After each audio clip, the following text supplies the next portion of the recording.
KBC की hot seat से अमिताभ बच्चन की एक अपील ने मंदसौर के यातायात थाने में पदस्थ कांस्टेबल विवेक कुमार की मुश्किलें और बढ़ा दी हैं। अमिताभ बच्चन की अपील से हरकत में आई मध्य प्रदेश सरकार के आदेश से ट्रैफिक कांस्टेबल पति और पत्नी दोनों ही नाखुश है। दरअसल 6 जनवरी को मशहूर टीवी सीरियल कौन बनेगा करोड़पति के एपिसोड का प्रसारण हुआ था। इस एपिसोड में मंदसौर के यातायात थाने में पदस्थ विवेक कुमार और उनकी पत्नी प्रीति सिकरवार कंटेस्ट बने थे, जिसमें विवेक और उनकी पत्नी प्रीति ने 25 लाख रुपए की रकम जीती थी। विवेक कुमार मंदसौर यातायात थाने में पदस्थ हैं, जबकि उनकी पत्नी ग्वालियर में पुलिस में पदस्थ है। विवेक का परिवार भी ग्वालियर में है। बूढ़े माता पिता और दादी की जिम्मेदारी विवेक की पत्नी प्रीति उठाती है। विवेक पिछले 3 साल से अपना ट्रांसफर ग्वालियर जिले के आसपास करवाना चाह रहे थे, लेकिन उनका ट्रांसफर नहीं हो पा रहा था। इसी दौरान दोनों पति पत्नी को केबीसी में जाने का मौका मिला। शूट के दौरान केबीसी की टीम को भी ग्वालियर मंदसौर की दूरी और दोनों पति पत्नी की दूरियों का एहसास हुआ और अमिताभ बच्चन ने शो के दौरान सरकार से दोनों को एक ही जिले में पदस्थ करने की अपील कर डाली। यही अपील उनके लिए मुसीबत लेकर आई है। केबीसी के शो से अमिताभ बच्चन द्वारा की गई अपील से मध्य प्रदेश सरकार हरकत में आई और कांस्टेबल विवेक कुमार की पत्नी प्रीति का ट्रांसफर मंदसौर के नारकोटिक्स पुलिस थाना मंदसौर कर दिया गया। अब इस ट्रांसफर से दोनों पति पत्नी नाखुश है। कांस्टेबल विवेक कुमार का कहना है कि सरकार ने उनकी मुसीबत हल करने की जगह बढ़ा दी है। अब उनके बूढ़े माता पिता और दादी अनाथ से हो जाएंगे। गांव में उनकी देखभाल करने वाला कोई नहीं है, लिहाजा उनकी पत्नी का ट्रांसफर निरस्त किया जाए या फिर उनका ट्रांसफर ग्वालियर जिले के आसपास वाले जिले में कर दिया जाए।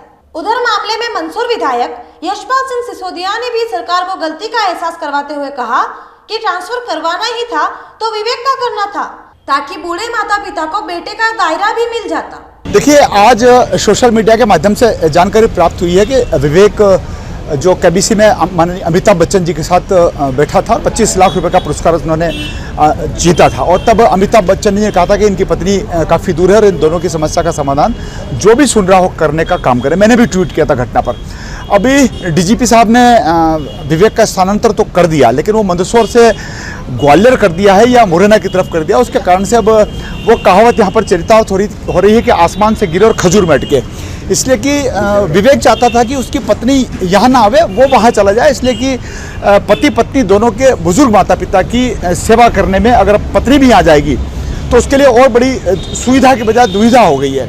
मैंने पुनः डीजीपी साहब को ट्वीट किया और मैंने फिर ध्यान आकर्षित किया कि आदेश में संशोधन इस बात को लेकर के होना चाहिए कि प्रीति यदि आ जाती है तो प्रीति के माता पिता और विवेक के माता पिता दोनों वो अकेले पड़ जाएंगे और विवेक भी चाहता है कि उसका स्थानांतर मंदसौर से ग्वालियर रेंज में या मुरैना की तरफ हो जाए। एक रास्ता और निकल सकता है जो मैं आपके माध्यम से बताना चाहता हूँ। भैरूलाल करके एक आरक्षक जो मुरैना में है और वो नीमच जिले का निवासी, म्यूचुअल भी हो सकता है। भैरूलाल का ट्रांसफर मुरैना बटालियन से लाइन से मंदसौर हो सकता है और विवेक का स्थानांतर मंदसौर पुलिस लाइन से यातायात विभाग से मुरैना हो सकता है। मेरा नाम विवेक परमार है। मैं presently traffic police station Mandsaur में पोस्टेड हूँ। केबीसी में जो प्रोसेस रहता है उसका रजिस्ट्रेशन का, उसके थ्रू मैं हॉट सीट तक पहुँचा।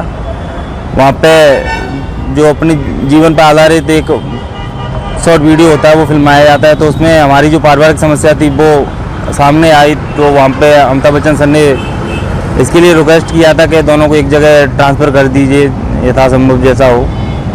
उसके बाद में विभाग के द्वारा भी हमें अप्रोच किया गया, पूछा गया कि ठीक है अपनी बात पे अगर करवा लीजिए ट्रांसफ़र। इस पर हमने अपनी समस्या समझाई उन्हें कि मेरी वाइफ जो कि मेरे घर के नज़दीक है, जब भी कोई परिवार में कोई इमरजेंसी होती है, कोई प्रॉब्लम होती है, मेरी वाइफ हैंडल करती है वहाँ पर सारी चीज़ें।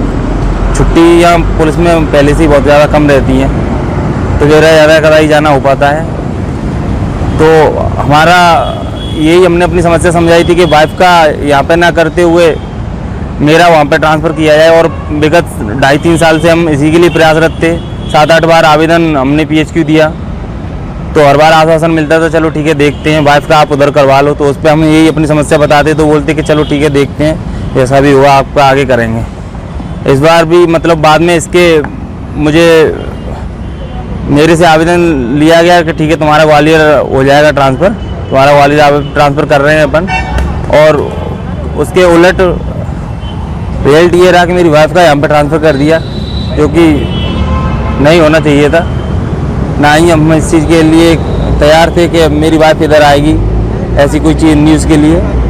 तो बहुत मतलब जो चीज़ अपन सोच रहे थे उसके बिल्कुल उलट है।